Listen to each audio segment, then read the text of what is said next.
finishes off in style. A magnificent strike into the crowd. வணக்கம் நண்பர்களே, welcome to my channel cocktail furious and welcome to my TNPL 2024 reviews. So இப்போ நம்ம பார்க்க போற video qualify 2 ஓட review தான். Between Dindigul dragons versus ஐ dream Tiruppur Tamizhans நம்ம சேப்பாக்கில் நடந்து முடிஞ்சிருச்சு. இந்த பர்டிகுலர் மேட்ச்ல திண்டுக்கல் டிராகன்ஸ் 9 விக்கெட் வித்தியாசத்தில் வின் பண்ணி ஃபைனலுக்கு குவாலிஃபை ஆயிட்டாங்க. மக்களே, கண்டிப்பா திருப்பூர் தமிழன்ஸ் டிசப்பாயிண்ட் ஆயிருப்பாங்க. ஏன்னா இந்த டோர்னமெண்ட் ஸ்டார்ட் பண்ணும்போது அவங்க வந்து பயங்கரமாலாம் ஸ்டார்ட் பண்ணல. பட் நடுவில் சில மேட்சஸ் வின் பண்ணாங்க. அதுக்கப்புறம் முக்கியமான கட்டத்தில் ஹேட்ரிக் ஆஃப் விக்டரிஸ் அது மூலியமா வந்து பாத்தீங்கன்னா டாப் 4 குவாலிஃபை ஆனாங்க. நம்பர் 4 ஸ்பாட்ல இருந்தாங்க. திண்டுக்கல் அண்ட் சேப்பாக் அவங்க வந்து பாத்தீங்கன்னா அவங்களோட லாஸ்ட் லீக் மேட்சஸ்ல தோத்ததுனால திருப்பூர் நல்ல நெட் ரன் ரேட் வச்சதுனால நம்பர் 2க்கு போனாங்க. ஸோ அவங்களுக்கு அந்த குவாலிஃபயர் 1 விளையாடுற ஆப்பர்ச்சுனிட்டி கிடைச்சது, which was a great thing. புரியுதா உங்களுக்கு? ஏன்னா நீங்க ஒரு மேட்ச் தோத்தாலும் முன்னூறு ஒரு மேட்ச் இருக்கு. ஸோ அருமையான ஆப்பர்ச்சுனிட்டி. பட் ஆனா கோட்டா விட்டாங்கன்னா சொல்ல முடியும். குவாலிஃபயர் 1லயும் தோத்துட்டாங்க. திருப்பி ஒரு ஆப்பர்ச்சுனிட்டி குவாலிஃபை 2ல கிடைச்சது. இதுலயும் வந்து பாத்தீங்கன்னா ரொம்ப மோசமா தோத்துட்டாங்கன்னு சொல்ல முடியும். ஒரு ஃபைட்டே இல்லாம தோத்துட்டாங்க. ஒரு முக்கியமான ஒரு குவாலிஃபை 2 மேட்ச் இவ்வளவு ஒன் சைடடா போனது ஒரு பக்கம் பார்த்தா டிசப்பாயிண்டடா இருந்தது. பட் மறுபக்கம் வந்து திண்டுக்கல் டிராகன்ஸ் எந்த அளவுக்கு டாமினேட் பண்ணிருக்காங்கன்றதை நம்ம கண்டிப்பா பேசியே ஆகணும். அண்ட் அவங்களுக்கு பாராட்டுகள் சொல்லியே ஆகணும். எஸ்பெஷலி ரவிச்சந்திரன் அஸ்வின் வேற லெவல்ல விளையாடினாரு. பிளஸ் அவங்களோட போலர்ஸ் அவங்க எல்லாருக்குமே நம்ம கிரெடிட் கொடுத்தே ஆகணும். கரெக்டான டைம்ல எல்லா யூனிட்டா தரமா பெர்ஃபார்ம் பண்ணாங்கன்னு சொல்ல முடியும். ஸோ இது வந்து பாத்தீங்கன்னா ஒரு ஸ்லக்கிஷான ஒரு விக்கெட் சேப்பாக்ல. அந்த அளவுக்கு வந்து பாத்தீங்கன்னா நான் என்ன எக்ஸ்பெக்ட் பண்ணேன்னா மேபி ஒரு நல்ல ஒரு ஃபிளாட் ட்ராக் கொடுப்பாங்க சேப்பாக்ல அப்படின்னு பார்த்தேன்.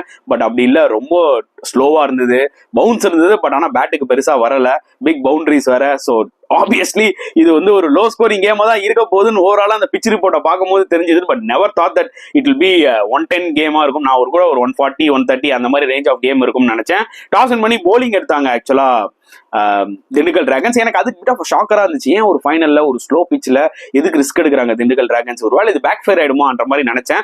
பட் திண்டுக்கல் டிராகன் போலர் சூப்பரா போட்டு 108 ஆல் அவுட் பண்ணிட்டாங்க திருப்பூர் தமிழன்ஸ். திருப்பூர் தமிழன்ஸ் ஆப்வியஸ்லி அவங்களோட மிகப்பெரிய பிளேஸ் அவங்களோட ஓபனர்ஸ் சாத்விக் அண்ட் ரஹேஜா ஒரு மாதிரி பேங் அவங்க எடுத்தோடனே செம்மையா அடிக்க ஆரம்பிப்பாங்க. இந்த மேட்ச்லயும் பாத்தீங்கன்னா அப்படிதான் பாசிட்டிவா ஸ்டார்ட் பண்ணாங்க. 24 for no loss 3 overs. It was a good start அந்த பர்டிகுலர் பிச்ல.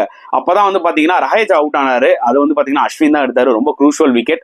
அப்போ வந்து பாத்தீங்கன்னா ரஹேஜ் அவுட் ஆனா, அப்புறம் சாத்விக் அவுட் ஆனாரு. ஸோ 2 ஃபார்ம் பேட்ஸ்மேன் அவுட் ஆனோடனே பாத்தீங்கன்னா கொஞ்சம் கஷ்டப்பட ஆரம்பிச்சிட்டாங்க. பட் எனக்கு என்ன ஒரு விஷயம் திருப்பூர் தமிழன்ஸ் கிட்ட பிடிக்கலனா, as captain Sai Kishore initiative எடுத்து பேட்டிங் முன்னாடி வந்து விளையாடுறாரு. அவர் வந்து பாத்தீங்கன்னா is actually lower order batsman. Okay, கொஞ்சம் பவர்ஃபுல் பேட்ஸ்மேன், கொஞ்சம் நல்லா சிக்ஸ் ஹிட்டிங் எபிலிட்டியும் அவருக்கு இருக்கு. பட் டெஃபினட்டா மான் பாஃப்னா அவர் வந்து பாத்தீங்கன்னா ஒரு எக்ஸ்பீரியன்ஸ் TNPL பிளேயர், ரொம்ப வருஷமா விளையாடி இருக்காரு. அண்ட் எஸ்பெஷலி இந்த பர்டிகுலர் சீசன்ல அவர் விளையாடின ஃபர்ஸ்ட் மேட்சே செம்மையா ஒரு 50 அடிச்சு வின் பண்ணி கொடுத்தாரு திருப்பூர் தமிழன்ஸ்க்கு. ஸோ அந்த மாதிரி ஒரு குவாலிட்டி ஆஃப் பிளேயரை நீங்க எங்க இறக்குறீங்க? நம்பர் 7ல இறக்குறீங்க. That is not fair. இது நீ ஒரு முக்கியமான ஒரு குவாலிஃபயர் போட்ட விட்டுட்ட குவாலிஃபை 2 விளையாடுற. எனக்கு தெரிஞ்சு டெஃபினட்டா ஒரு நம்பர் 4ஆவது விளையாடி இருக்கணும். ஓகே, ராதாகிருஷ்ணன் இறக்கி விடுறீங்களா? அவரும் நல்ல பிளேயர் தான். அண்ட் கைண்ட் ஆஃப் அவர் வந்து பாத்தீங்கன்னா இன்னிங்ஸ் பில்ட் பண்ற பிளேயர். ஸோ நம்பர் 4ல அவர் இறங்குறது பிரச்சனை இல்லை. பட் நம்பர் 5 சாய் கிஷோர் அவர் வந்ததுக்கு பதில் டெஃபினட்டா மான் பாஃப்னாவை இறக்கி இருக்கலாம். ஏன்னா அவருக்கு ரொம்ப கான்பிடண்டா விளையாடினார் இந்த பிச்சில். 26 ரன்ஸ் தான் அடிச்சிருப்பாரு. But he played well.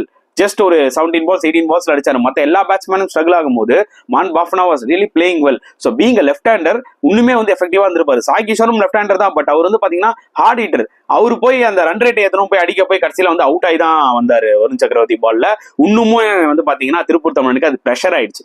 So they should have sent Bafna அந்த டைம்லேயே. மேபி இன்னைக்கு ஒரு எக்ஸ்ட்ரா 20-25 ரன்ஸ் ஆக்சுவலா எக்ஸ்ட்ரா அவங்க ஆட் பண்ணிருப்பாங்க. இந்த பர்டிகுலர் குவாலிஃபை 2 மேட்ச்ல மிஸ் பண்ணிட்டாங்க. அங்க ஒரு ட்ரிக் அது மட்டும் கிளியரா தெரிஞ்சுது. பாஃப்னா விளையாடும் போதே தெரிஞ்சது, ஐயோ இவரை போய் இவ்வளவு கீழே இறக்குறீங்க, முன்னாடி இறக்கிருந்தா இந்த மனுஷன் ஒரு 45 அடிச்சிருப்பான். கண்டிப்பா எக்ஸ்ட்ரா 20-25 ரன்ஸ் வந்திருக்கும். 130 140 would have made difference.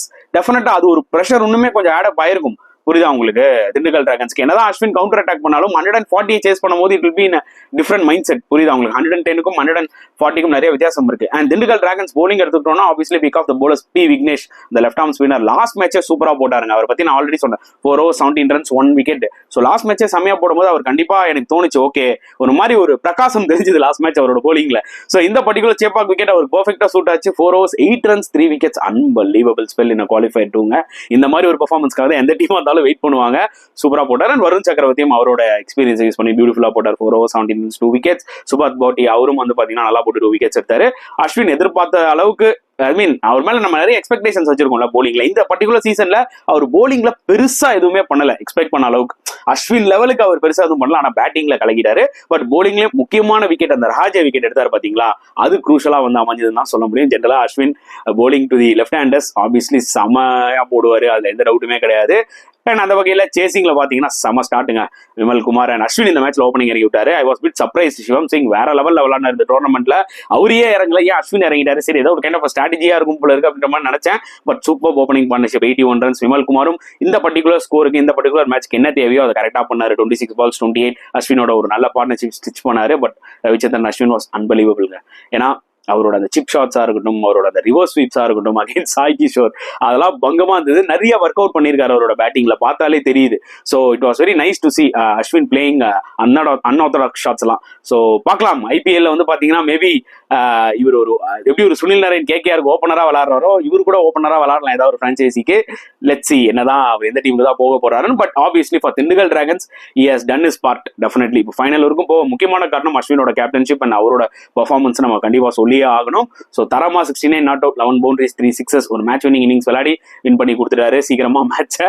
And என்ன சொல்றது, திருப்பூர் தமிழன் போலர்ஸ்க்கு எதுவுமே சொல்றதுக்கு இல்லை, எல்லாம் சிரிக்கிறாங்க. ஏன்றமா எப்படி போட்டாலும் ஒன்னு ரிவர்ஸ் ஸ்வீப் அடிக்கிறாரு, இல்ல தூக்கி மிட் விக்கெட்ல விடுறாரு, வேற லீக்ல விளையாடிட்டு இருந்தாரு ரவிச்சந்திரன் அஸ்வின். கண்டிப்பா சென்னை கிரௌட் வந்து பாத்தீங்கன்னா பயங்கரமா ஹாப்பியா இருந்திருப்பாங்க. ஏன்னா அவர் லோக்கல் பாய். ஸோ அவரோட ஹோம் கிரவுண்ட்ல வந்து பாத்தீங்கன்னா கலக்கணும்னு சொல்லிட்டு இறங்கி கலக்கிட்டாரு. ஸோ ஃபைனலையும் இதே மாதிரி கலக்கு வரா, அது நம்ம வெயிட் பண்ணி தான் பார்க்கணும். ஃபைனல் ரொம்ப இன்ட்ரெஸ்டா இருக்க போது என்ன நல்லா ஞாபகம் வச்சுக்கோங்க. லைக்கா கோவை கிங்ஸ் வேற லெவல் டீம் அது. ஸோ இவங்களும் திண்டுக்கல் டிராகன்ஸும் is a good team. So 2 good team தான் ஃபைனல் வந்திருக்காங்க. பொறுத்து வந்து பார்க்கலாம் என்ன நடக்க போகுது. ஏன்னா final is a pressure game, யார் வேணாலும் வின் பண்ணலாம். பட் இப்போதைக்கு ஆட்ஸ் வந்து பாத்தீங்கன்னா வந்து லைக்காக்கு தான் அதிகமா இருக்கு, லைக்கா தான் வின் பண்ணுவாங்கன்ற மாதிரி அதிகமா சொல்லியிருக்காங்க. நானும் வந்து 60% Lyca Kovai Kings and 40% Dindigul dragons தான் சொல்லுவேன். சாரி, லைக்கான்ட்டேன், லைக்கா கோவை கிங்ஸ் அவங்க. ஸோ அவங்களுக்கு 60%, திண்டுக்கல் டிராகன்ஸ்க்கு ஒரு 40% தான் சொல்றேன். But anything can happen in cricket. So அதையும் சொல்லிடுறேன். ஸோ பொறுத்து வந்து பார்க்கலாம் ஃபைனல்ஸ் எப்படி போக போகுதுன்னு சொல்லிட்டு. ஸோ இந்த ஒரு பர்டிகுலர் குவாலிஃபை 2 பத்தி நீங்க என்ன ஃபீல் பண்ணீங்கன்றத மறக்காம கமெண்ட் செக்ஷன்ல போட்டுருங்க. இந்த வீடியோ பிடிச்சிருந்தா லைக் பண்ணுங்க, ஷேர் பண்ணுங்க, முடிஞ்சா சப்ஸ்கிரைப் பண்ணுங்க. ஸோ நெக்ஸ்ட் வீடியோல பார்க்கலாம் ஃப்ரெண்ட்ஸ். Until then, bye.